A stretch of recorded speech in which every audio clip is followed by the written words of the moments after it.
퇴직을 앞둔 김명수 씨는 몇 달 전부터 마음을 정리해 왔습니다. 평생 다니던 회사에서 마지막 인사를 마치던 날 사람들은 축하한다며 박수를 쳤지만 그의 마음은 이상하리만큼 조용했습니다. 이제는 쉬어야지.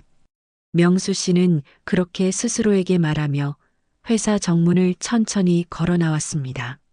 사연 들어가기 전 구독과 좋아요 부탁드립니다. 어디에서 듣고 계신지 댓글로 남겨주시면 더 반갑게 인사드릴게요. 손에는 금빛 퇴직 기념패가 들려 있었고 다른 한쪽엔 봉투 하나가 있었습니다. 평생 일한 대가로 받은 퇴직금과 작은 시골집 한 채의 등기 서류. 그게 명수 씨의 전 재산이었습니다. 며칠 뒤 명수 씨는 형님 댁을 찾았습니다. 형님 김병호 씨는 젊은 시절엔 건축업을 하며 꽤 돈을 벌었지만 세월이 지나며 여러 사정으로 사업을 접고 조용히 지내고 있었습니다. 형님 댁 마당에는 늘 장독대가 가지런히 놓여 있었고 형수 이정숙 씨는 텃밭에서 상추를 따다가 환하게 웃었습니다. 아이고, 명수 왔나? 얼굴 좋아졌네. 명수 씨는 오랜만에 들은 다정한 목소리에 마음이 놓였습니다. 어릴 적부터 형님 부부는 자신에게 부모처럼 다정했습니다. 젊은 시절 부모님이 일찍 돌아가시고 형이 대신 학비를 내주던 기억이 생생했습니다. 그 은혜를 평생 잊지 못했습니다. 식탁엔 된장찌개 냄새가 퍼지고 세 사람은 함께 점심을 먹었습니다. 오랜만에 식사 자리는 웃음으로 가득했습니다. 명수 씨는 퇴직 이야기를 꺼냈습니다. 이제 일도 다 끝났고 남은 건 이 집 하나뿐입니다. 근데 요즘 혼자 살기도 힘들고 관리할 것도 많고 형님이 대신 좀 맡아주시면 어떻겠습니까? 형님은 한동안 말이 없었습니다. 형수는 잠시 눈치를 보다가 조용히 밥숟가락을 내려놓았습니다. 명수야, 내가 그렇게 생각한다면 우리 가야 싫을 게 있겠니? 그냥 내 편하게 살면 되지. 그날 저녁 세 사람은 거실에서 차를 마셨습니다. 탁자 위엔 붉은 도장과 서류가 가지런히 놓여 있었습니다. 명수 씨는 조심스럽게 서류를 넘기며 재산을 형 명의로 이전하는 동의서에 서명했습니다.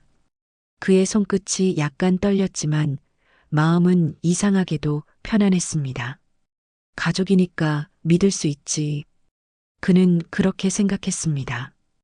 형은 그 서류를 받아 조용히 도장을 찍었습니다.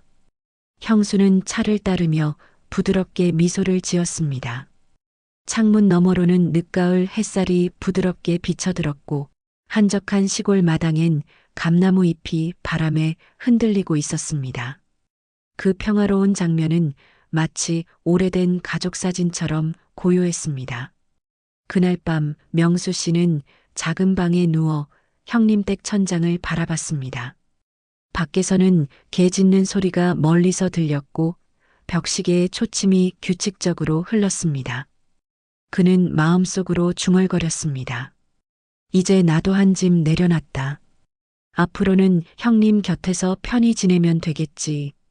그는 깊은 숨을 내쉬며 눈을 감았습니다. 평생 동안 짊어졌던 책임감과 외로움이 서서히 풀리는 듯 했습니다. 다음 날 아침 형님은 마당에서 신문을 읽고 있었고 형수는 아침상을 차리고 있었습니다.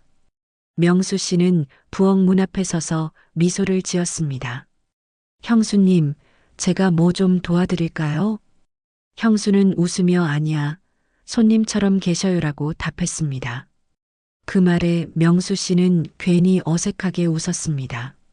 손님처럼이라는 말이 마음 한구석에 남았지만 대수롭지 않게 넘겼습니다.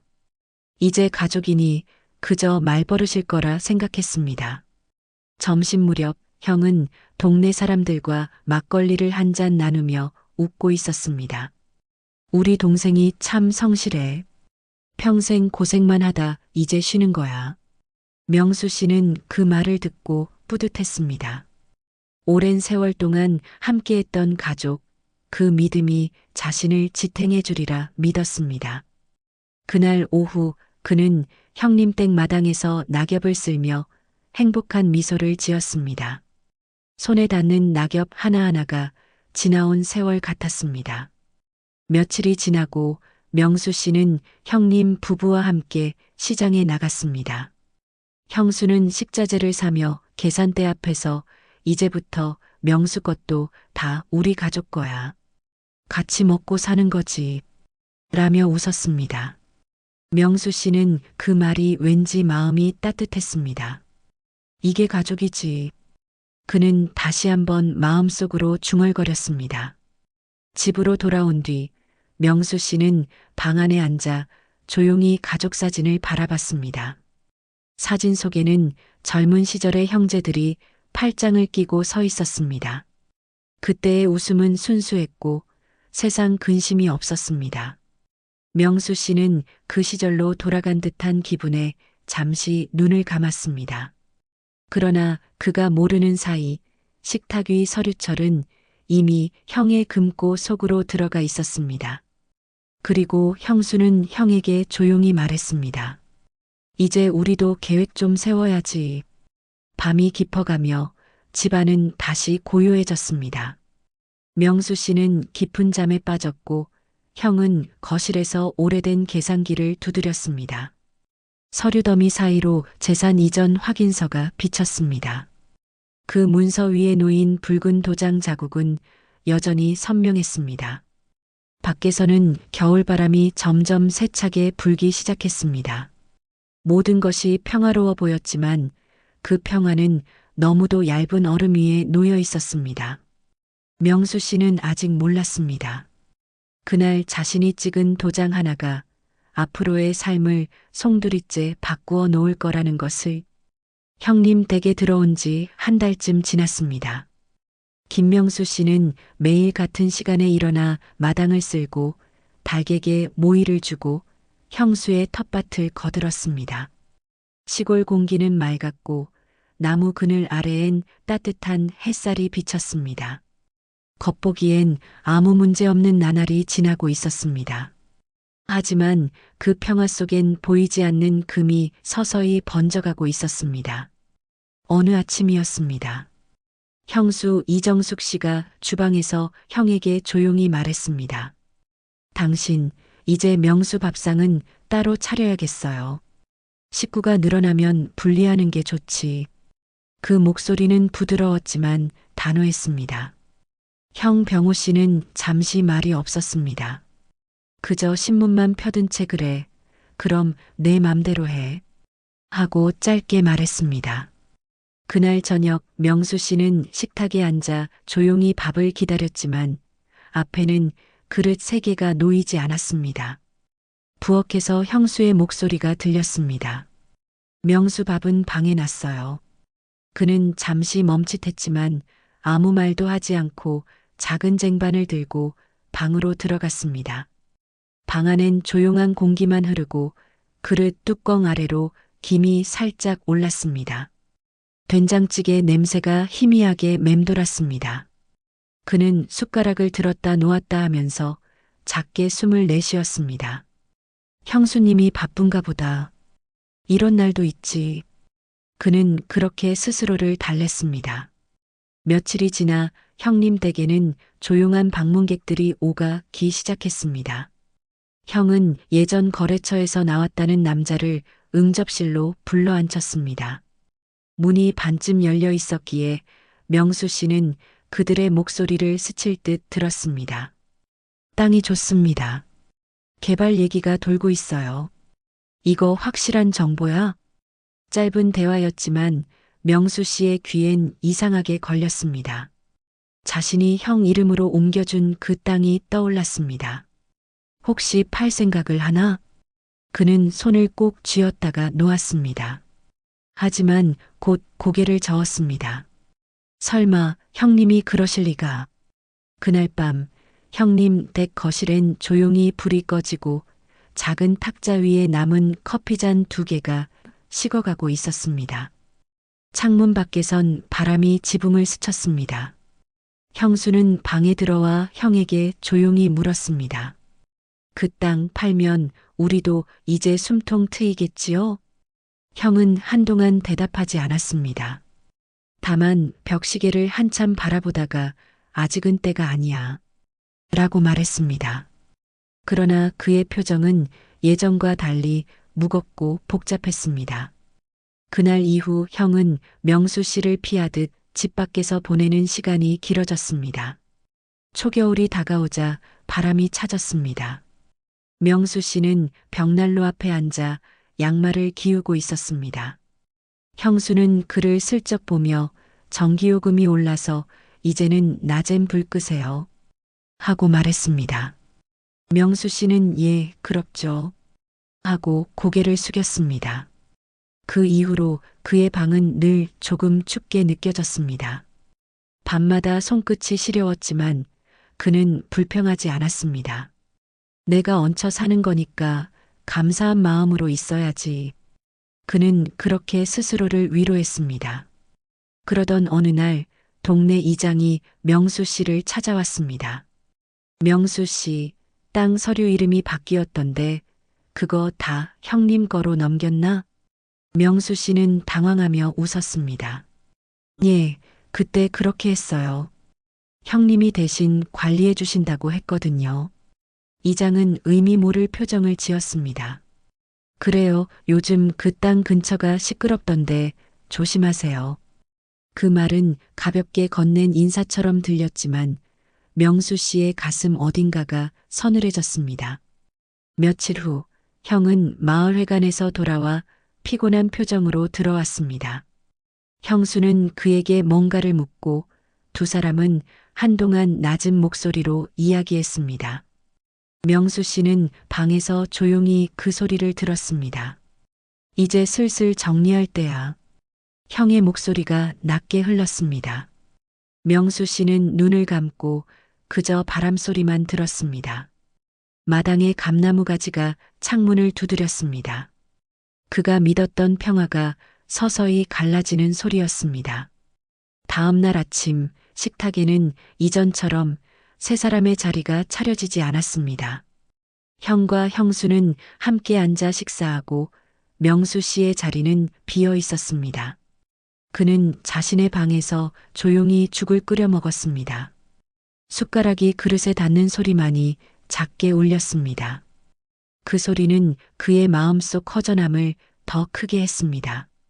한때는 웃음으로 가득했던 이 집이 이제는 차가운 공기로 가득했습니다. 시간이 흘러 겨울 초입이 되었습니다. 명수 씨는 형님 댁 앞마당에서 낙엽을 쓸었습니다. 형수는 창문 너머로 그를 바라보다가 살짝 커튼을 내렸습니다. 그 모습을 보지 못한 명수 씨는 여전히 미소를 지었습니다. 손이 시려워도 괜찮았습니다. 그는 여전히 가족을 믿고 있었습니다.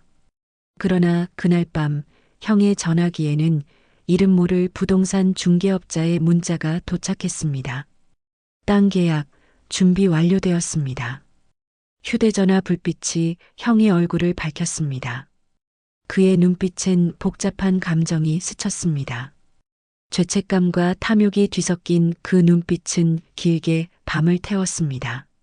명수 씨는 그때 꿈을 꿨습니다. 형님과 형수가 자신을 향해 손을 흔드는 꿈이었습니다. 그 뒤로 짙은 안개가 밀려와 모든 것이 희미해졌습니다. 그는 잠결에 작게 중얼거렸습니다. 형님, 내가 믿어도 되지요. 아무도 답하지 않았습니다. 그리고 창밖에서는 첫눈이 조용히 내리고 있었습니다. 그 눈은 하얗게 쌓였지만 그 속엔 서서히 식어가는 가족의 온기가 묻혀 있었습니다. 겨울 초입의 공기가 차가워졌습니다. 집 앞 감나무 잎은 거의 다 떨어지고 마당엔 낙엽 대신 바람만 스쳤습니다. 김명수 씨는 매일처럼 마당을 쓸며 하루를 시작했습니다. 하지만 요즘은 형님 부부의 발소리가 낯설게 들렸습니다. 형의 웃음은 짧아졌고 형수의 발걸음은 점점 조용해졌습니다. 집안은 여전히 깨끗했지만 공기 속엔 설명할 수 없는 냉기가 깃들어 있었습니다.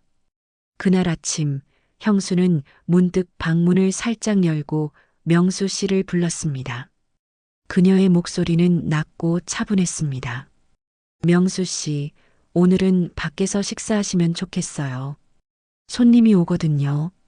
그녀의 표정엔 미소도 미안함도 없었습니다. 명수 씨는 고개를 끄덕였습니다. 그는 묵묵히 외투를 입고 마당으로 나섰습니다. 찬바람이 얼굴을 스쳤고 손끝이 저렸습니다. 멀리서 개 짖는 소리만 들려왔습니다. 그는 그 소리에 귀를 기울이다가 조용히 웃었습니다. 요즘 내가 민폐인가 보다. 잠시 비켜주면 되지. 그날 오후 명수 씨가 다시 집으로 돌아왔을 때 현관문은 닫혀 있었습니다. 문 앞에는 누군가의 신발이 여러 켤레 놓여 있었고 낯선 차량이 마당에 서 있었습니다. 안쪽에선 사람들의 웃음소리가 희미하게 들렸습니다. 그는 조용히 문가에 서서 귀를 기울였습니다. 땅은 정리됐습니다. 계약만 남았어요. 그 한마디가 또렷이 들렸습니다. 그의 숨이 잠시 멎었습니다. 손끝이 떨렸지만 곧 마음을 다잡았습니다. 잘못 들은 걸 거야. 형님이 나한테 한마디쯤은 했겠지. 조금 뒤 문이 열리고 낯선 남자가 인사하며 나갔습니다. 그 뒤로 형님 병호 씨가 모습을 드러냈습니다. 명수 씨와 눈이 마주쳤습니다. 둘 사이에는 짧고 무거운 침묵이 흘렀습니다. 형은 고개를 피하며 마당 쪽으로 걸었습니다. 그의 걸음은 어색했고 땅을 보는 시선이 깊었습니다. 명수 씨는 아무 말도 하지 않았습니다. 그저 뒤돌아 방으로 향했습니다. 그의 발걸음 뒤로 낙엽이 바스락거렸습니다. 그 소리가 유난히 크게 들렸습니다. 저녁이 되어 형수는 문 앞에서 그를 불렀습니다. 목소리는 여전히 담담했습니다. 명수 씨, 잠깐 이야기 좀 해요. 명수 씨는 거실로 나왔습니다. 탁자 위에는 두 잔의 차가 식어 있었습니다. 형수는 차분히 말을 이었습니다. 이제부터는 따로 사는 게 좋겠어요. 형님도 힘들어 하시고요. 그녀의 시선은 명수 씨를 보지 않았습니다. 벽 쪽을 향한 채 말했습니다. 그는 아무 대답도 하지 못했습니다. 그 말이 무슨 뜻인지 머릿속으로 정리되지 않았습니다. 제가 뭘 잘못했나요? 그가 겨우 입을 떼려 했지만 형수는 손사래를 쳤습니다. 그런 의미는 아니에요. 그냥 서로 편하게 사는 게 좋잖아요. 그녀의 목소리는 부드러웠지만 이미 결론이 나 있었다. 형은 거실 끝에서 서류 한 장을 들고 있었습니다. 그는 조용히 종이를 내려놓았습니다. 그 서류 위에는 재산 정리 확인서라는 글자가 또렷했습니다. 명수 씨는 눈을 내리깔았습니다. 종이 위 붉은 도장이 마치 피처럼 번져 보였습니다. 그는 손끝을 떨며 종이를 바라보다가 고개를 들었습니다. 형의 얼굴엔 복잡한 표정이 떠올랐지만 아무 말도 하지 않았습니다. 그저 고개를 돌리고 방 안으로 들어갔습니다. 그날 밤 명수 씨는 방 한구석에 앉아 있었습니다. 불 꺼진 방 안은 어두웠고 유일한 빛은 창문 너머 가로등 불빛뿐이었습니다. 그는 서류를 바라보다가 조용히 손으로 접었습니다. 손끝에서 종이의 마찰음이 들렸습니다. 그 소리는 마치 지난 세월의 기억이 찢겨나가는 소리 같았습니다. 그는 천천히 눈을 감았습니다. 눈가가 뜨거워졌지만 눈물은 흘리지 않았습니다. 그저 입술을 굳게 다물고 고개를 숙였습니다. 다음 날 아침 그는 집을 떠날 짐을 쌌습니다. 짐이라 해봐야 옷 몇 벌과 오래된 사진 한 장, 그리고 낡은 시계 하나였습니다. 형님 부부는 거실에 앉아 아무 말도 하지 않았습니다. 형수는 그가 내놓은 짐을 힐끗 보고 시선을 돌렸습니다. 형은 끝내 아무 말 없이 신문을 읽는 척 했습니다. 명수 씨는 조용히 문 앞에 섰습니다. 그의 손이 문 손잡이를 쥐었을 때 잠시 망설임이 스쳤습니다. 하지만 문 너머로 찬 공기가 들어오자 그는 미소를 지었습니다. 이제 떠날 때가 된 거지. 그는 스스로에게 그렇게 말하듯 고개를 끄덕였습니다. 마당을 나서며 그는 감나무를 한번 돌아봤습니다. 잎이 다 떨어진 가지 위에 감 두 알이 외롭게 매달려 있었습니다. 바람이 불자감이 흔들렸고 하나가 떨어졌습니다. 그는 잠시 멈춰 그것을 바라보다가 천천히 걸음을 옮겼습니다. 낙엽이 흩날리고 먼 하늘로 새가 날아갔습니다. 그는 뒤돌아보지 않았습니다. 발끝에서 흙먼지가 일었습니다. 그의 그림자가 길게 늘어져 마당 끝 담벼락까지 닿았습니다. 형수는 창문을 살짝 열고 그 모습을 잠시 바라보다가 다시 커튼을 내렸습니다. 형은 아무 말 없이 신문을 접었습니다. 그의 눈빛엔 잠시 흔들림이 있었지만 곧 고개를 숙였습니다. 거실에는 다시 정막이 흘렀습니다. 그 정막은 이전보다 훨씬 무거웠습니다. 밖에선 바람이 불고 낙엽이 문틈으로 들어왔습니다.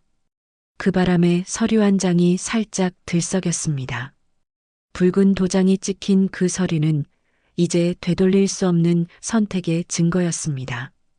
그날 밤 명수 씨는 작은 버스 정류장에서 홀로 앉아 있었습니다. 바람은 매섭고 버스는 한참을 오지 않았습니다.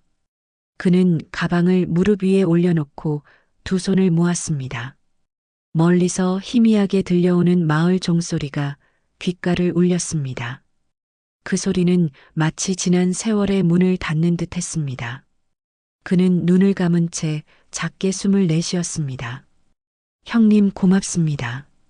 그는 그렇게 속삭이듯 마음속으로 인사했습니다. 그의 입가에 짧은 미소가 번졌지만 그 미소는 곧 사라졌습니다. 그가 떠난 자리엔 바람만이 남았습니다. 그리고 그 바람은 형님 댁 마당을 스쳐 지나 서류 위의 먼지를 살짝 흔들었습니다. 그 흔들림은 아주 미세했지만 그 속에는 무너져버린 신뢰의 그림자가 깃들어 있었습니다. 겨울은 유난히 길었습니다. 눈이 내린 지 며칠째였고 도시의 바람은 냉정했습니다. 김명수 씨는 낡은 가방 하나를 들고 천천히 걸었습니다. 어깨 위엔 눈이 내려앉고 발끝엔 얼음이 부서졌습니다. 그의 신발은 이미 낡아 밑창이 닳았고 옷소매엔 먼지가 묻어 있었습니다. 그러나 그는 불평 한마디 없이 걷고 또 걸었습니다. 이제 돌아갈 집이 없었습니다. 그의 세상은 더 이상 형님 댁의 따뜻한 방이 아니라 도로 위 쉼터 그리고 찬 바람 부는 버스 정류장이었습니다. 그날 저녁 명수 씨는 오래된 다리 밑에서 몸을 녹였습니다. 작은 모닥불 주변에는 몇몇 노인들이 앉아 있었습니다. 그들 모두 어딘가에서 버려진 사람들처럼 조용했습니다. 누군가는 신문지를 말아 깔고 누군가는 낡은 코트를 덮었습니다. 명수 씨는 그들 옆에 살짝 앉았습니다. 누구도 먼저 말을 걸지 않았습니다. 바람소리와 모닥불 타는 소리만이 서로의 숨소리를 대신했습니다. 명수 씨는 손을 내밀어 불 가까이 가져갔습니다. 뜨거움이 느껴졌지만 그 온기는 오래가지 않았습니다. 불빛은 잠시 그의 주름진 얼굴을 비췄다가 다시 어둠 속으로 사라졌습니다. 밤이 깊어지자 쉼터 봉사자가 왔습니다. 따뜻한 차와 빵을 나눠주며 이 안에서 주무세요라고 말했습니다. 명수 씨는 잠시 머뭇거리다가 고개를 끄덕였습니다. 낡은 건물 안에는 얇은 매트리스가 여러 장 깔려 있었습니다. 그는 구석 자리를 골라 조심히 앉았습니다. 주머니 속엔 형님 댁에서 가져온 시계와 가족 사진이 있었습니다. 사진 속의 젊은 두 형제는 웃고 있었고 그 웃음은 이제 다른 세상의 이야기처럼 느껴졌습니다. 그는 사진을 한참 바라보다가 조심스레 접어 주머니에 넣었습니다. 이젠 놓아야겠지. 입을 열진 않았지만 그의 눈빛은 그렇게 말하고 있었습니다.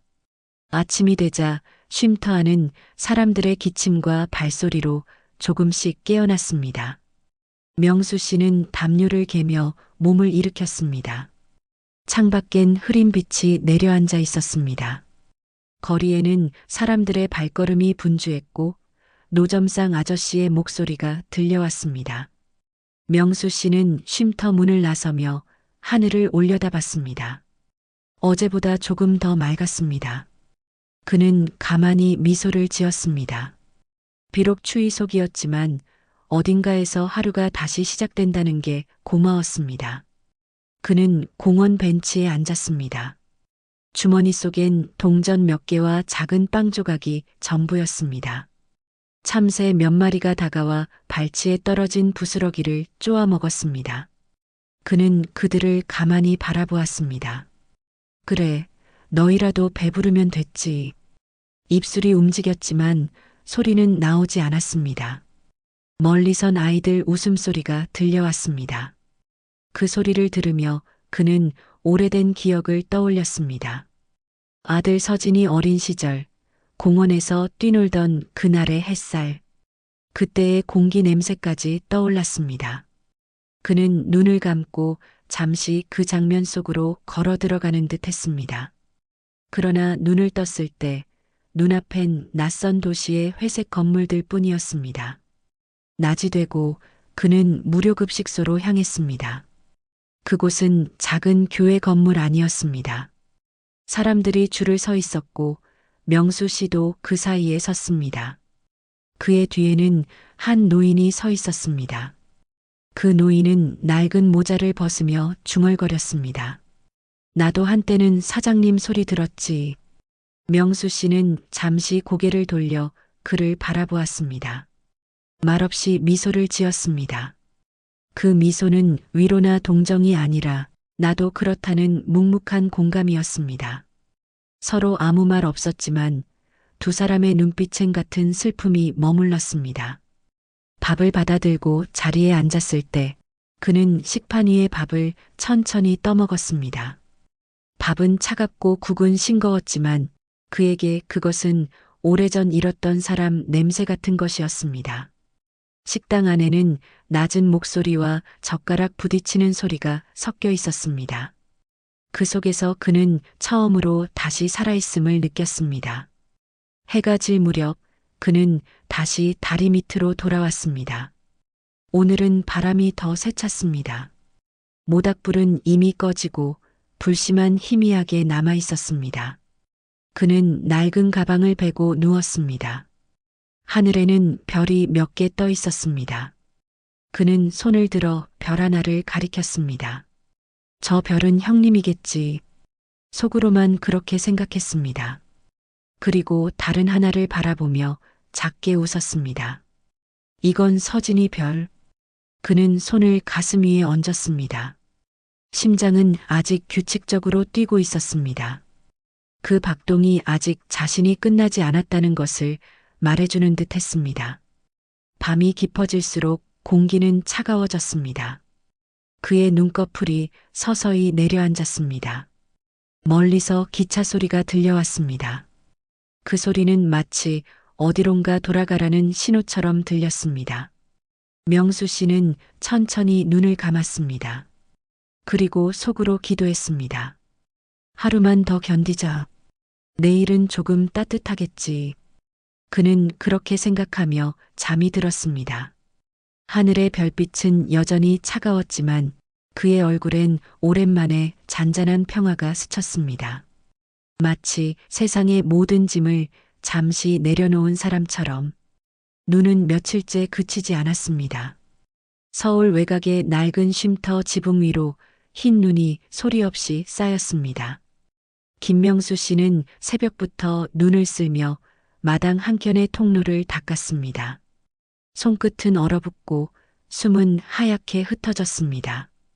그의 몸은 고단했지만 하루를 버티는 일에 익숙해져 있었습니다.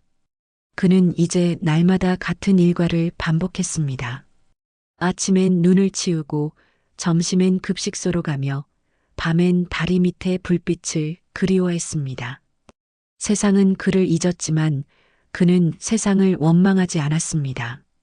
그저 하루를 묵묵히 살아냈습니다. 그날은 유난히 공기가 맑았습니다. 쉼터 마당에 쌓인 눈이 반짝였고 햇살이 천천히 내려앉았습니다. 명수 씨는 잠시 고개를 들어 하늘을 바라봤습니다. 하얀 구름 사이로 새 한 마리가 날아갔습니다. 그는 손을 눈 위에 대고 중얼거렸습니다. 오늘은 조금 덜 춥구나. 그 말은 눈 속에 묻혀 조용히 사라졌습니다. 점심시간이 가까워지자 쉼터 문 앞에 낯선 발소리가 들렸습니다. 도시 사람 특유의 빠른 걸음 하지만 그 발소리는 조심스러웠습니다. 한 남자가 문 앞에서 잠시 멈춰 섰습니다. 두꺼운 코트를 입은 그 남자는 한참 동안 문을 열지 못했습니다. 유리문 너머로 보이는 쉼터 내부 낡은 의자, 담요, 구석에서 신문을 덮고 자는 노인들, 그리고 그 사이에서 눈을 내리깔고 앉아 있는 한 사람. 그는 숨을 멈췄습니다. 그 얼굴, 주름진 손, 익숙한 어깨. 그는 천천히 문을 열었습니다. 혹시 김명수 어르신 계십니까? 쉼터 직원의 목소리가 조용히 퍼졌습니다. 명수 씨는 고개를 들었습니다. 문 앞에 서 있는 남자를 보자 잠시 시간의 흐름이 멈춘 듯 했습니다. 그 얼굴은 너무 낯설고 또 너무 익숙했습니다. 시간이 만들어낸 거리감 속에서 피가 부른 인연이 그 틈을 채웠습니다. 명수 씨의 눈동자가 흔들렸습니다. 그는 자리에서 천천히 일어났습니다. 서진이었다. 자신의 아들, 어린 시절 공원에서 손을 잡고 뛰던 그 아이. 이제는 어른이 되어 세상의 무게를 짊어진 얼굴로 서 있었다. 둘은 말없이 서로를 바라봤습니다. 공기 속엔 눈 냄새와 낡은 이불 냄새가 섞여 있었습니다. 누구도 먼저 다가가지 않았습니다. 명수 씨의 손이 미세하게 떨렸습니다. 서진은 한 발자국 천천히 걸어 들어왔습니다. 그의 눈엔 눈물이 맺혔지만 떨어지진 않았습니다. 그는 쉼터 바닥을 바라보다가 마침내 아버지의 앞에 멈춰 섰습니다. 두 사람 사이엔 겨우 한 걸음의 거리, 그러나 그 한 걸음이 너무 멀었습니다. 명수 씨는 먼저 고개를 숙였습니다. 그는 눈을 마주치지 못했습니다. 그의 마음 한켠엔 여전히 죄책감이 남아 있었습니다. 가족을 지키지 못한 아버지로서의 부끄러움, 그리고 형님에게 모든 걸 맡긴 어리석음이 그를 짓눌렀습니다.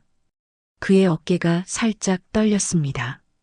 서진은 천천히 고개를 들었습니다. 아버지의 눈가에 서린 주름, 손등에 거친 상처, 그리고 낡은 옷자락. 그 모든 것이 한순간에 그의 가슴을 파고들었습니다. 그는 조용히 손을 내밀었습니다. 그 손이 공중에 멈췄습니다. 명수 씨는 잠시 그 손을 바라보다가 자신의 손을 올렸습니다. 두 손이 맞닿았습니다. 차가운 손끝이 잠시 떨리다 천천히 온기를 나누었습니다. 쉼터 안의 사람들은 조용히 그 장면을 바라봤습니다. 누구도 말하지 않았습니다. 바람이 창문 틈으로 스며들며 커튼을 살짝 흔들었습니다. 명수 씨는 그제야 미소를 지었습니다. 말은 없었지만 그 미소 하나로 모든 대화가 이루어졌습니다. 그 미소는 괜찮다, 늦지 않았다는 말과 같았습니다. 서진은 아버지 옆에 의자에 앉았습니다. 조용히 가방에서 털장갑 한 켤레를 꺼내 아버지 손에 끼워 주었습니다. 손끝이 닿을 때마다 세월이 흘러내렸습니다. 명수 씨는 말없이 손을 쥐었습니다. 그는 그 장갑의 따뜻함을 느끼며 눈을 감았습니다. 잠시 동안 아무 소리도 나지 않았습니다. 세상 모든 소음이 멎은 듯 했습니다. 두 사람의 숨결만이 그 공간을 채웠습니다. 이윽고 서진은 조용히 자리에서 일어났습니다. 아버지, 이제 가요. 짧은 한마디. 그러나 그것은 오랜 세월의 벽을 무너뜨리는 말이었습니다. 명수 씨는 고개를 들었습니다. 그의 눈동자에 눈물이 맺혔지만 끝내 떨어지지 않았습니다. 그는 천천히 일어섰습니다. 쉼터의 낡은 문이 열리고 밖으로 찬 공기가 밀려들었습니다. 눈발이 흩날렸고 두 사람의 어깨 위에 내려앉았습니다. 서진은 우산을 펼쳤습니다. 그 우산 아래에서 두 사람은 한동안 말없이 서 있었습니다. 명수 씨는 하늘을 올려다봤습니다. 그의 입가에는 오래된 평화가 번졌습니다. 모든 것이 사라진 줄 알았던 세상 속에서 단 하나 남은 것이 여전히 자신을 기다려주고 있음을 깨달았습니다. 그는 천천히 아들의 옆에 섰습니다. 둘은 함께 걸었습니다. 발자국은 두 줄로 이어졌습니다. 뒤돌아보면 그 길 위에 희미하게 남은 두 사람의 그림자가 눈 속에 겹쳐 있었습니다. 그 그림자는 오랜 세월의 상처를 덮듯 부드럽게 사라져갔습니다. 그날 밤 명수 씨는 오랜만에 따뜻한 방에서 잠을 잤습니다. 이불 속은 포근했고 창문 밖엔 눈이 계속 내리고 있었습니다. 그는 잠들기 전 조용히 중얼거렸습니다. 서진아, 내가 와줘서 고맙다. 그의 숨결이 창문 위에 작은 김을 그렸습니다. 그 김은 곧 사라졌지만 그 안에는 평생 잊지 못할 온기가 남아 있었습니다. 눈이 그치고 나자 도시는 다시 차가운 회색으로 돌아갔습니다. 서진은 새벽부터 컴퓨터 앞에 앉아 있었습니다. 화면에는 각종 등기부등본과 서류들이 나열되어 있었습니다. 마우스 클릭 소리가 조용한 방 안에 메아리 쳤습니다. 창밖으로는 햇살이 비치고 있었지만 그의 얼굴엔 그늘이 짙었습니다. 책상 한쪽에는 아버지가 들고 있던 낡은 가방이 놓여 있었습니다. 그 안에는 오래된 서류 봉투와 손때 묻은 사진 한 장이 들어 있었습니다. 사진 속의 젊은 형제는 웃고 있었지만 그 웃음은 이제 너무 멀리 있었습니다. 서진은 그 사진을 손가락으로 천천히 쓸었습니다. 그리고 다시 서류를 펼쳤습니다. 토지명의 이전 김명수, 김병호. 붉은 도장이 선명했습니다. 이전 날짜는 2년 전 겨울 아버지가 형님에게 재산을 맡긴 바로 그날이었습니다.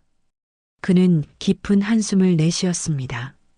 컴퓨터 모니터 위에 쌓인 서류들 속에서 하나의 문장이 눈에 들어왔습니다. 해당 토지는 현재 제3자에게 매매 완료. 그의 시선이 멈췄습니다. 손끝이 굳어졌고 목덜미에 땀이 맺혔습니다. 아버지가 평생 일궈온 재산이 이제는 다른 사람의 손에 넘어가 있었다. 그는 천천히 몸을 일으켰습니다. 벽에 걸린 시계를 보니 오전 10시를 조금 넘겼습니다. 서진은 서류를 가방에 넣고 외투를 걸쳤습니다. 도시의 공기는 차가웠지만 마음속은 더 냉랭했습니다. 그는 형님이 살고 있는 시골 마을로 향했습니다. 버스 창밖으로 스쳐가는 풍경은 여전히 익숙했습니다. 그러나 그 안에 담긴 의미는 달라져 있었습니다. 그에게 그 길은 고향이 아니라 진실로 가는 길이었습니다. 도착한 마을은 한적했습니다. 농가 밭은 겨울 햇살 아래 하얗게 얼어 있었고 오래된 슈퍼에서는 라디오가 작게 흘러나오고 있었습니다. 서진은 골목길을 따라 천천히 걸었습니다. 형님 집은 여전히 그 자리에 있었습니다. 담장 너머로 감나무가 앙상한 가지를 드러내고 있었습니다. 그는 문 앞에 섰지만 바로 초인종을 누르지 못했습니다.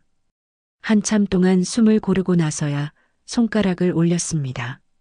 문이 열렸습니다. 낯익은 얼굴, 그러나 달라진 표정. 형수 이정숙 씨였습니다. 그녀는 놀란 듯 잠시 서진을 바라보다가 곧 차가운 미소를 지었습니다. 아, 오랜만이네. 그 짧은 한마디 뒤에 긴 침묵이 흘렀습니다. 서진은 천천히 고개를 숙였습니다. 형수의 시선은 그의 가방에 머물렀습니다. 무슨 일이지? 그녀의 눈빛은 경계심으로 가득했습니다. 서진은 아무 대답 없이 고개를 숙였습니다. 그의 시선은 형님 병호 씨를 찾고 있었습니다. 거실 안쪽, 형은 신문을 접으며 일어났습니다. 그의 눈에도 잠시 당혹감이 스쳤지만 곧 평정심을 되찾은 듯 했습니다. 오랜만이다. 그는 짧게 그렇게 말했습니다. 방 안의 공기가 무겁게 내려앉았습니다. 서진은 가방에서 서류를 꺼냈습니다. 그 서류를 식탁 위에 올려놓았습니다. 형은 그것을 보고 잠시 시선을 피했습니다. 이건 뭐냐? 짧은 질문, 그러나 목소리엔 불안이 섞여 있었습니다. 서진은 천천히 눈을 내리깔았습니다. 말 대신 서류의 특정 부분을 가리켰습니다.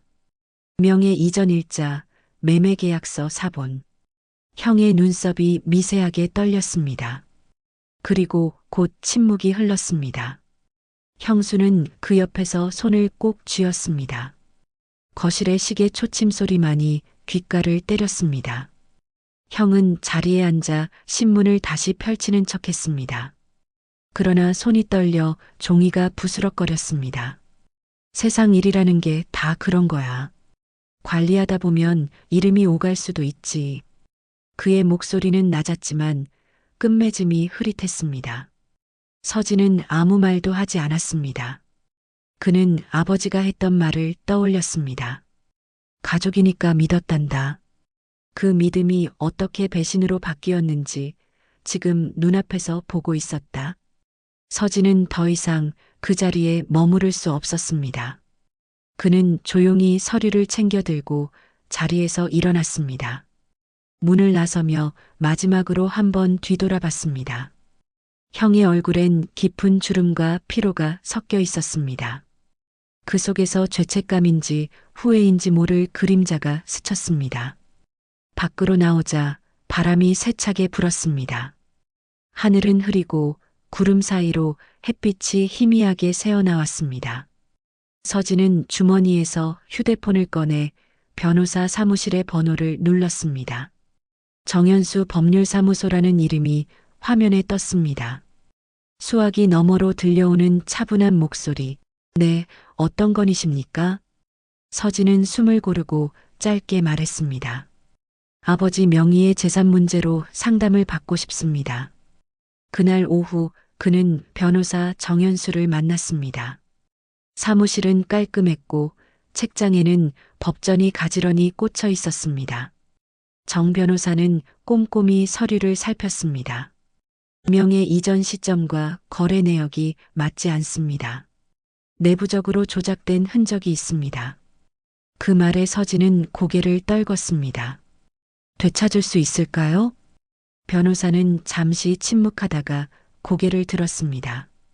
증거가 있다면 가능은 합니다. 하지만 가족 간의 문제라면 시간이 걸릴 겁니다. 서진은 천천히 고개를 끄덕였습니다. 그의 눈빛은 결심으로 변해 있었습니다. 해가 지고 사무실을 나서는 길, 도시의 불빛이 켜지기 시작했습니다. 그는 하늘을 올려다봤습니다. 희미한 별 하나가 깜빡이고 있었습니다. 그는 그 별을 향해 속으로 중얼거렸습니다. 아버지, 이제 시작입니다. 그의 발걸음은 무거웠지만 그 속엔 확고한 의지가 담겨 있었습니다. 겨울바람은 차가웠지만 그의 안에는 오랜만에 불씨 하나가 피어올랐습니다.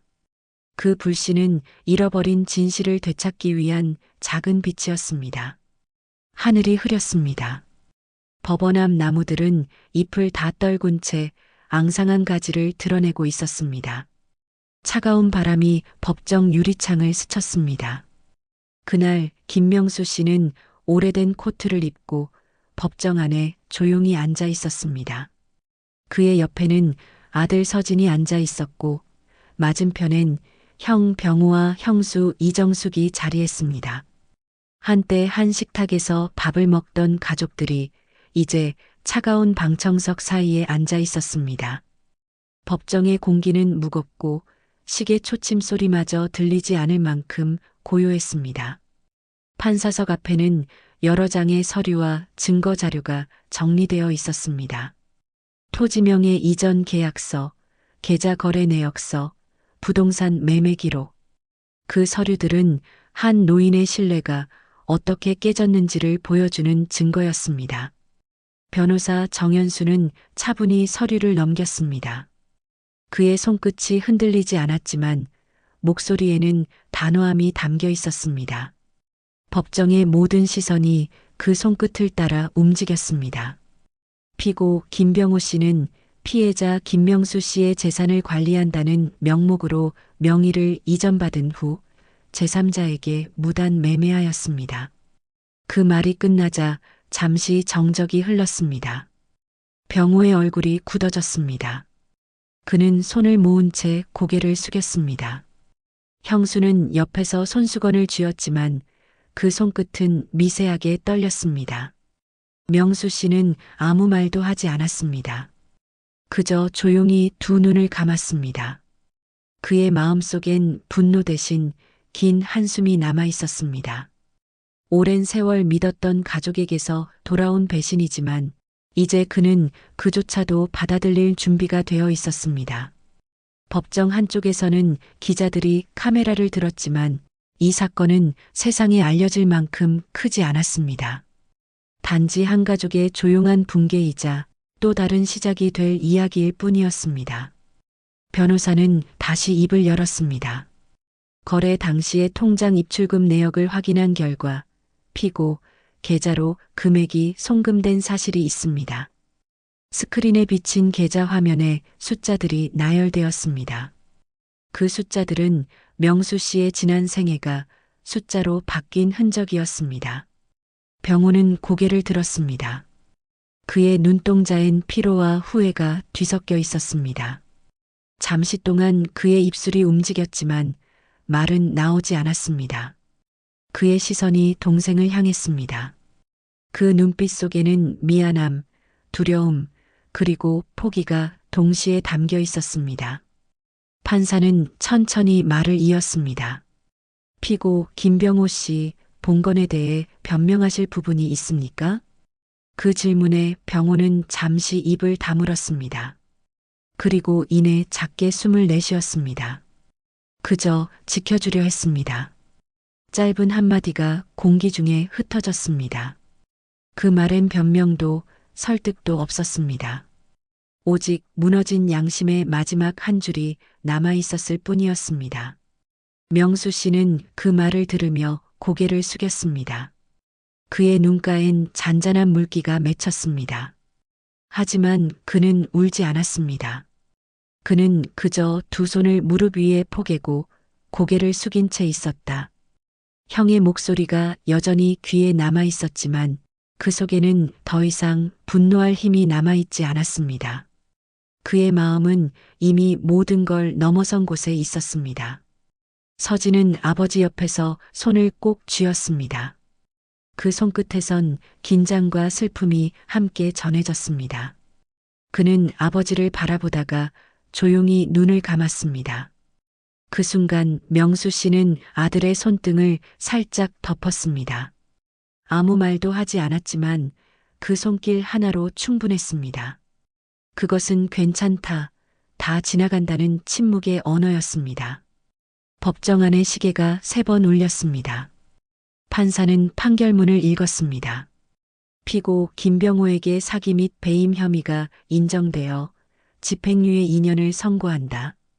그 목소리는 단조로웠지만 그 말의 무게는 무거웠습니다. 형수의 어깨가 살짝 흔들렸고 병호는 고개를 들지 못했습니다. 명수 씨는 그대로 자리에 앉아 있었습니다. 그의 표정에는 슬픔도 기쁨도 없었습니다. 그저 긴 세월의 결말을 조용히 바라보는 노인의 얼굴이었습니다. 판결이 끝나자 사람들은 일어나기 시작했습니다. 서진은 아버지를 부축했습니다. 명수 씨는 천천히 자리에서 일어섰습니다. 그의 걸음은 느렸지만 단단했습니다. 법정 문이 열리고 찬 공기가 들어왔습니다. 복도 끝에는 겨울 햇살이 희미하게 비추고 있었습니다. 그들은 그 빛을 향해 걸었습니다. 뒤에서 들려오는 발소리는 무겁고 느렸습니다. 그 소리는 마치 세월의 발자국 같았습니다. 밖으로 나오자 하늘은 조금 맑아져 있었습니다. 명수 씨는 잠시 걸음을 멈추고 하늘을 바라봤습니다. 회색 구름 사이로 햇살 한 줄기가 비쳤습니다. 그는 조용히 숨을 내쉬었습니다. 그 숨결 속엔 후회도 미움도 없었습니다. 오직 끝내놓지 못했던 형에 대한 그리움만 남아 있었습니다. 그는 마음속으로 짧게 속삭였습니다. 형님, 이제 됐습니다. 이걸로 충분합니다. 그날 저녁 명수 씨는 아들과 함께 돌아가는 차 안에 앉아 있었습니다. 도시의 불빛이 창문에 스쳤습니다. 서진은 운전대를 잡은 채 아무 말도 하지 않았습니다. 명수 씨는 눈을 감았습니다. 차 안의 공기가 따뜻했습니다. 그는 조용히 손을 포개고 속으로 기도했습니다. 가족이란 건 잘못을 심판하는 게 아니라 끝내 서로를 품는 일이겠지. 그는 그렇게 생각하며 고개를 기댔습니다. 멀리서 라디오에서 잔잔한 음악이 흘러나왔습니다. 그 음악은 오래된 눈 위로 부드럽게 내리는 비처럼 마음 한구석을 녹여주었습니다. 봄이 오고 있었습니다. 길가의 가로수에는 새순이 돋기 시작했고 공기 속에는 겨울 끝의 냄새와 함께 약한 온기가 섞여 있었습니다. 김명수 씨는 병원 복도를 천천히 걸었습니다. 손에는 작은 과일 바구니가 들려 있었습니다. 하얀 복도 끝 병실 문 앞에서 그는 잠시 멈춰 섰습니다. 문 너머로 희미한 기계음이 들려왔습니다. 그 소리는 생명의 약한 숨결처럼 규칙적으로 이어졌습니다. 문을 밀고 들어가자 병상 위에 누워있는 형 병호 씨가 보였습니다. 얼굴은 수척했고 산소줄이 코에 걸려 있었습니다. 형은 눈을 감고 있었지만 명수 씨가 들어서는 기척에 천천히 눈을 떴습니다. 잠시 동안 두 사람은 아무 말도 하지 않았습니다. 그저 서로를 바라볼 뿐이었습니다. 그들의 사이에는 오랜 세월이 쌓아온 거리감이 있었지만 그 순간만큼은 그 모든 벽이 천천히 허물어지는 듯 했습니다. 명수 씨는 조용히 의자에 앉았습니다. 그는 병상 옆 탁자에 과일 바구니를 내려놓았습니다. 귤 하나를 집어들고 조심스럽게 껍질을 벗겼습니다. 귤 향이 병실 가득 퍼졌습니다. 그 향은 오랜 기억 속의 겨울을 떠올리게 했습니다. 형과 함께 장작을 패던 시절, 눈 내리던 날 마당에서 귤을 까먹으며 웃던 어린 시절의 형제. 그때의 따뜻한 온기가 잠시 병실 안을 채웠습니다. 형은 힘겹게 입술을 떨며 무언가 말하려 했습니다. 하지만 목소리는 잘 나오지 않았습니다. 명수 씨는 고개를 저으며 그 손을 가볍게 눌렀습니다. 괜찮습니다. 말하지 마세요. 그는 그 한마디 외엔 아무 말도 하지 않았습니다. 대신 천천히 형의 손을 잡았습니다. 그 손은 차가웠지만 오랜 세월의 거칠음이 그대로 느껴졌습니다. 명수 씨는 그 손을 가만히 쥐었습니다. 형의 손끝이 미세하게 떨렸습니다. 그 떨림은 미안함이자 남은 힘으로 건네는 마지막 인사처럼 느껴졌습니다. 창문 너머로 햇살이 들어왔습니다. 부드러운 빛이 두 사람을 감쌌습니다. 명수 씨는 그 빛을 바라보다가 조용히 속으로 중얼거렸습니다. 형님, 이제 괜찮습니다. 다 잊겠습니다. 그의 눈가에는 잔잔한 물기가 맺혔지만 눈물은 끝내 흘러내리지 않았습니다. 대신 그의 손끝에서 따뜻한 온기가 형의 손으로 전해졌습니다. 그 온기는 말보다 깊고 어떤 사과보다 진했습니다. 형의 입술이 천천히 열렸습니다. 미안하다. 거의 들리지 않을 만큼 작은 소리였습니다. 명수 씨는 그 소리를 들었지만 아무 대답도 하지 않았습니다. 그저 손을 더 꼭 쥐었습니다. 그 순간 두 사람 사이에 흘렀던 긴 세월의 상처가 조용히 녹아내리고 있었습니다. 창밖의 햇살은 점점 더 밝아졌고 병실 안의 공기는 조금 따뜻해졌습니다. 잠시 뒤 간호사가 들어와 상태를 확인했습니다. 명수 씨는 조용히 자리에서 일어나 창가 쪽으로 걸었습니다. 창밖에는 벚꽃나무가 바람에 흔들리고 있었습니다. 꽃잎이 하나둘 떨어져 유리창에 붙었다가 천천히 미끄러져 내렸습니다. 그는 그 모습을 한참 바라봤습니다. 이제는 봄이구나. 그는 그렇게 생각했습니다. 세상은 여전히 순환하고 인간의 마음도 결국은 다시 피어나는 계절을 맞이한다는 걸 그는 느끼고 있었습니다. 그는 병실 문 앞에서 잠시 뒤돌아봤습니다. 형은 다시 눈을 감고 있었고 숨소리는 규칙적으로 이어졌습니다. 명수 씨는 조용히 고개를 숙였습니다. 형님, 나갑니다. 그 한마디는 인사이자 용서의 선언이었습니다. 그는 문을 조용히 닫았습니다. 복도에는 햇살이 길게 드리워져 있었습니다. 그 빛 위로 그의 그림자가 천천히 걸어나갔습니다. 병원 정문을 나서자 봄바람이 얼굴을 스쳤습니다. 그 바람엔 꽃향기와 먼지 그리고 생명의 냄새가 섞여 있었습니다. 명수 씨는 잠시 하늘을 올려다봤습니다. 푸른 하늘 사이로 구름이 흘러갔습니다. 그 구름의 모양이 이상하게도 형의 얼굴을 닮아 있었습니다. 그는 조용히 웃었습니다. 그 웃음은 슬픔의 끝에서 피어난 것이 아니라 다시 살아가는 마음의 시작이었습니다. 길가에는 작은 벚꽃잎이 흩날렸습니다. 그는 천천히 그 길을 걸었습니다. 발끝에 꽃잎이 붙었다 떨어졌습니다. 그는 문득 손을 들어 가슴을 눌렀습니다. 가슴 속 어딘가 따뜻한 불빛이 피어오르고 있었습니다. 그 불빛은 원망의 끝에서 태어난 평화였습니다. 그날 저녁 집으로 돌아온 명수 씨는 아들에게 전화를 걸었습니다. 서진아, 오늘은 날이 참 좋더구나. 그 한마디가 전부였습니다. 전화기 너머로 들려오는 아들의 숨소리가 마치 오래전 들었던 봄바람처럼 부드럽게 가슴을 스쳤습니다. 그는 전화를 끊고 창문을 열었습니다. 저녁 노을이 방 안을 붉게 물들였습니다. 그는 두 손을 합장했습니다. 형님, 고맙습니다. 나도 이제 편해졌습니다. 그의 입가엔 고요한 미소가 번졌습니다. 그 미소는 마치 세상을 다 품은 듯 따뜻하고 깊었습니다.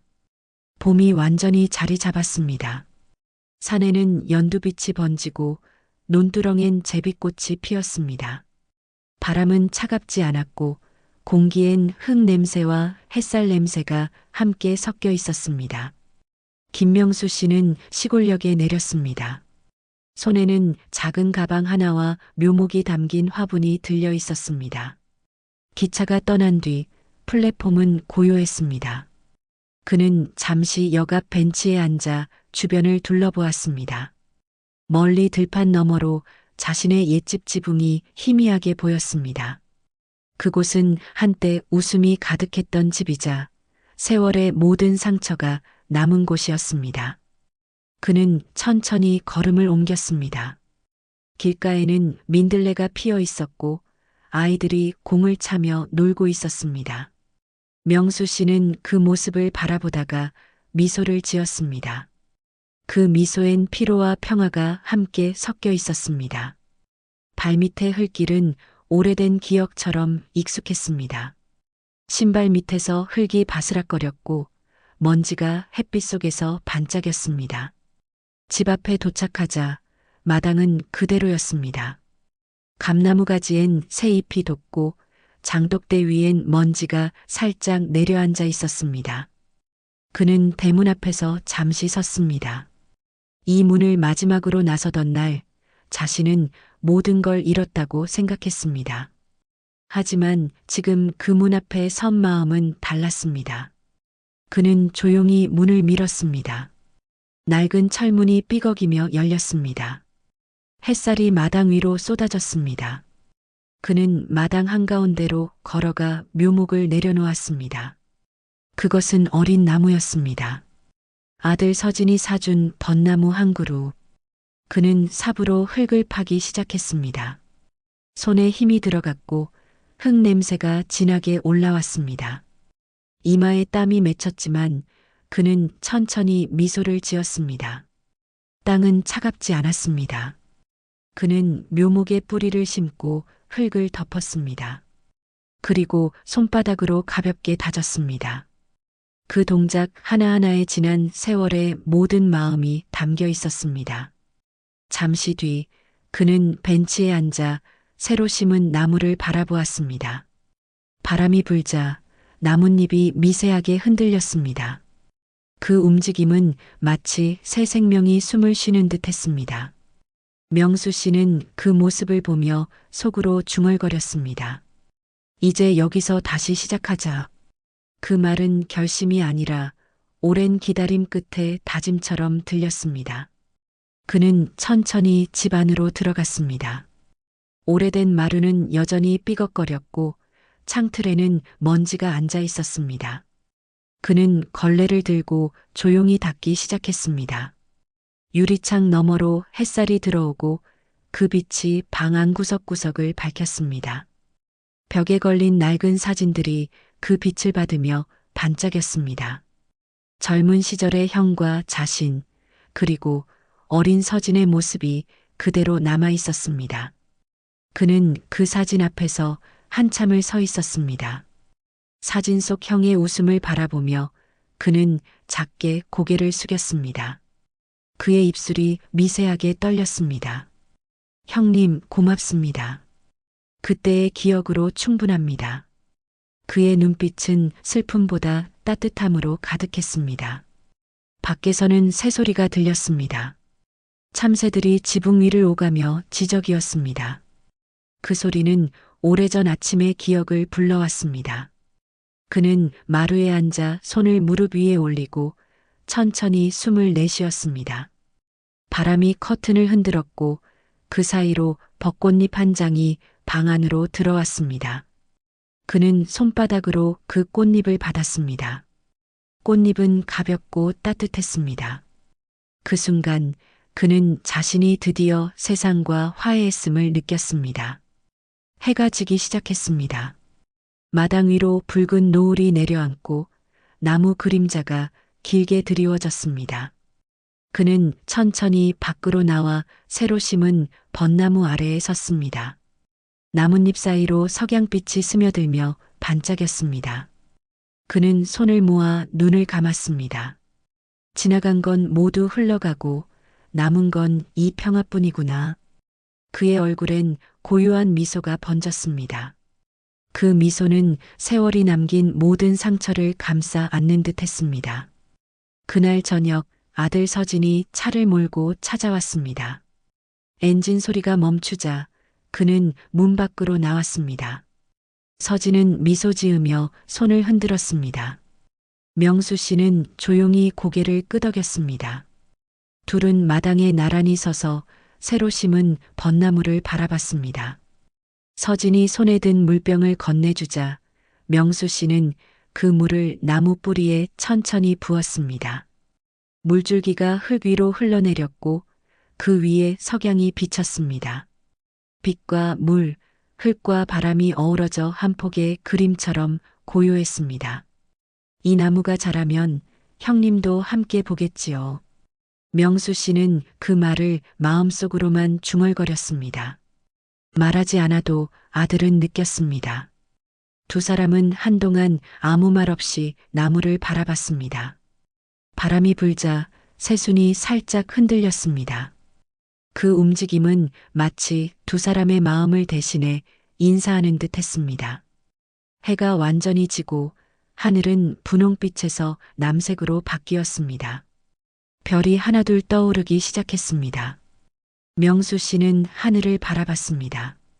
그는 별 하나를 가리켰습니다. 저건 형님 별일 거야. 입술이 움직였지만 소리는 내지 않았습니다. 그저 그 별을 향해 고개를 숙였습니다. 그 별은 유난히 밝게 빛났습니다. 밤이 깊어지자 마당엔 고요함이 내려앉았습니다. 바람이 나뭇가지를 스쳤고 새로 심은 벚나무 잎이 살짝 흔들렸습니다. 그는 마루에 앉아 차 한 잔을 들었습니다. 찻잔 속의 김이 하늘로 흩어졌습니다. 그 향은 따뜻하고 부드러웠습니다. 그는 눈을 감았습니다. 이제 더 이상 미련도 분노도 남아있지 않았습니다. 그의 마음은 한없이 가벼웠습니다. 아침이 오면 그는 다시 이 나무에 물을 줄 것입니다. 그리고 햇살 아래에서 잔잔히 미소 지을 것입니다. 그의 인생은 돌고 돌아 결국 이곳으로 왔습니다. 그리고 이곳에서 그는 마침내 평화를 찾았습니다. 형님, 이제 정말 괜찮습니다. 그의 마음속 목소리는 고요했고 그 고요 속에 새 삶의 숨결이 깃들어 있었습니다.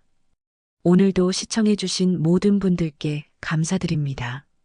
부담 없이 쉬어가는 마음으로 즐겨주셨으면 좋겠습니다. 여러분의 생각과 이야기도 댓글로 남겨주세요.